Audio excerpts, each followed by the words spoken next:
This will be roughly the last lap now or less.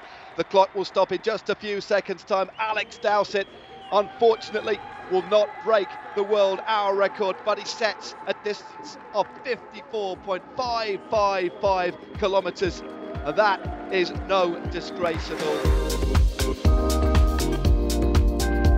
So we're 24 hours after the hour record now, and I've got some very sore legs. Like, mostly my adductors and like lower glutes. Just, I've never known, like, that was a proper honest hour record experience, I guess. Never quite known pain like it afterwards. I said to Michael when I was sat, I was like, it hurts to sit, it hurts to stand, and it hurts to lay down. And Michael just went, oh, that's exactly what Chris Boardman said after one of his attempts, which, you know, so we've done it right. I stand by, you know, after having 24 hours to sort of digest it, I think, you know, that I'm confident that was everything that I had yesterday. And that was the important thing. I think, you know, we could sit here and squeeze out another lap, maybe, if we'd set out to ride a lap further, rather than setting out to ride to break the record and then not being able to sustain the pace. So yeah, that was everything. I'm happy with that. You know, 54.555 kilometres is it's big. It's the third biggest distance in sort of modern history of the hour record, which is, there's nothing to be ashamed of, I don't think. But just the response since it has been quite overwhelming, and you know, the Just Giving page now is over £40,000, which is far beyond anything we ever expected. Really is, and it's quite phenomenal. That money will be split evenly between the Haemophilia Society and Little Bleeders. I know the Haemophilia Society will be using it to conduct sports and activity camps for young haemophiliacs, and we'll be using it to fund the sports fund and some mentorship programs, and to really just keep this momentum we have now with Little Bleeders. And I think what's great as well is the amount of people now that are aware of haemophilia. So many people have messaged going, I didn't know anything about it. Even close friends have said, I didn't actually know much about it before, but now I do. And yeah, rare diseases is obviously something that's close to my heart, not just haemophilia, because we're the little guy. It's easy to be ignored, but actually if you combine all the rare diseases together, it's not a small percentage of society, and that's and often there's, you know, with haemophilia we're very lucky that there's medication there, and I can lead the life I do. There's other conditions out there which are rarer and have far less support, and that's, yeah, I think that's it's a real sad sort of state of existence, and sort of we are so lucky with haemophilia. So thank you to everyone that's donated, thank you to everyone who's shown the support, yeah, and thank you to all the sponsors, because really we couldn't have pulled this together without them. It's been very expensive. You know, tried to do it as cheap as possible, or the most cost-effective way as possible to sort of get the message out, provide the sponsors with the return on their sponsorship. I mean, but all the sponsors have been super accommodating, because they've all known that the underlying message for this is what we're doing for charity and haemophilia, and I'm grateful to each and every one of them, because I think without each and every one of them this wouldn't have happened, because we haven't broken even on the attempt, but we're close enough that Chanel and I will make up the difference, and we're happy with that. And I think, you know, I am satisfied with the outcome. I'm not walking away with the world record, but I am walking away with a satisfactory feeling that I've had the world record, and then I've also shown the hour record what I can do as well. And I think that was the important thing to come of this. So yeah, we're good. I think on the screen it was showing, like, at each stage what I'd be feeling, and I think it was roughly right.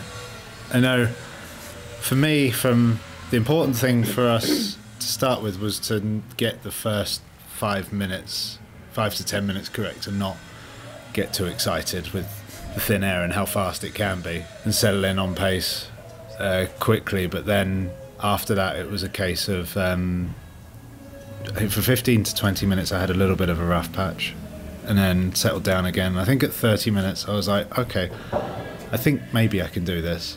No, I think I can do this. I am kind of in control, and at 35 minutes I started to be in somewhat less control. Yeah, that's fair. Lap times just started slipping away. And the thing is that you think, oh, I'm losing 0.2 a lap, and that's fine. But in 5 laps, you've lost a second. In 10 laps, you've lost 2 seconds. And the furthest up you ever were was 5 seconds. Yeah.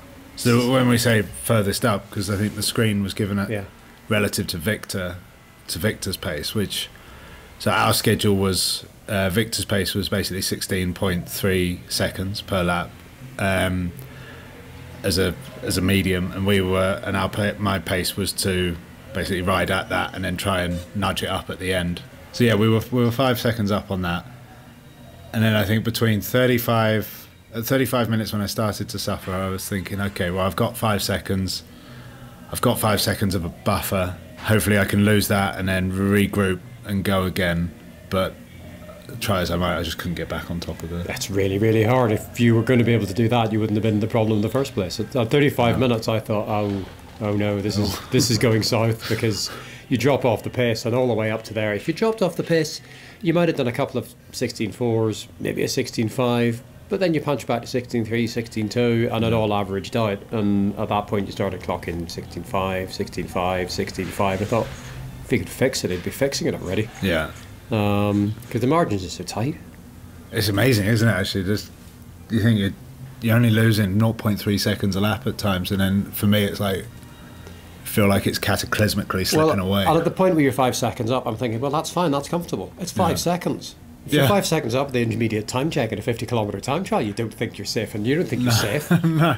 That's a dead heat on a road TT, but somehow on the track, because it's so controlled, 5 seconds makes such a difference. It's staggering, isn't it? And as soon as you drift out to sort of 16.7s, you're losing a second every couple of laps. Yeah. And it's not just that you need to ride half a second a lap faster to get back up. You need to get back what you lost. Yes.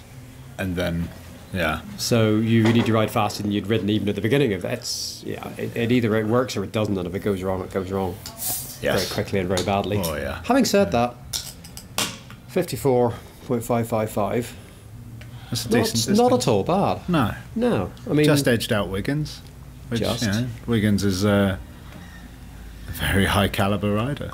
And he got a year to prepare for it, and any amount of help, and and look at it another way. You could have sort of slightly different conditions. You'd have gone a little bit further. Yes. Air pressure. Whilst day density, air pressure wasn't. It's good because we're here, but it wasn't. It can be better here. It wasn't a good Aguas Calientes day. Yeah, I mean, within the range of kind of relative normal air pressures here, you could have got the air density that would have meant you probably would have done it. But it's really hard to know because maybe your adductors were going to go anyway. Yeah. Because in some ways you were fast enough to do it. Yeah. You just weren't durable enough to do it. Yeah. That's fair. And I mean, we know the power doesn't drop all that much. It's just the position goes. Yes, and the line went. Yeah, and I felt that as well.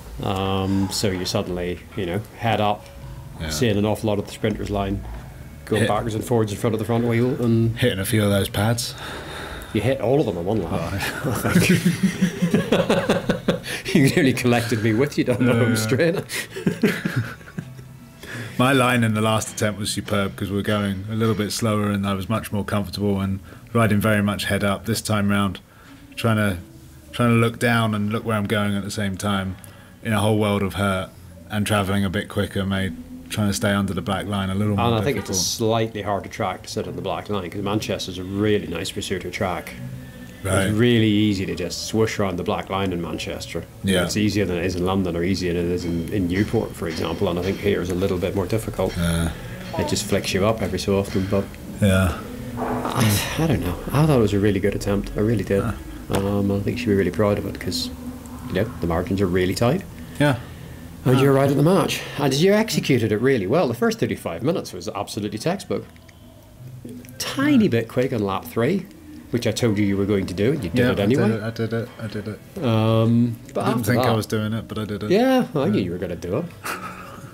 Well, if you did 25 seconds flat for the first lap, which was the second fast, oh great, here we go. Yeah. But no, kind of really not, because you got sort of up 2, up 3, up 4, just about made it to 5, really gradually. It's nice and safe, half distance, 5 seconds up, 10 seconds. That's kind of slightly more than half a lap. That's absolutely perfect. Yes. You just couldn't keep doing. No, there was nothing I could do about it. So anyway, we've both got a failed hour record attempt behind us. Yeah, Hutch went for the Merckx one, didn't you? Yeah, the Merckx one. Ooh, that was. I think I was worse than you. When did you know that it wasn't going to happen? About lap 6. Have you just when you thought you had... Yeah, we talked that through. When you said the real winner of the day, that was Hutch for his Instagram. Oh yeah, I mean we've had a few wins this week, like quite a few wins. We've all learned how to cook chicken and boil rice.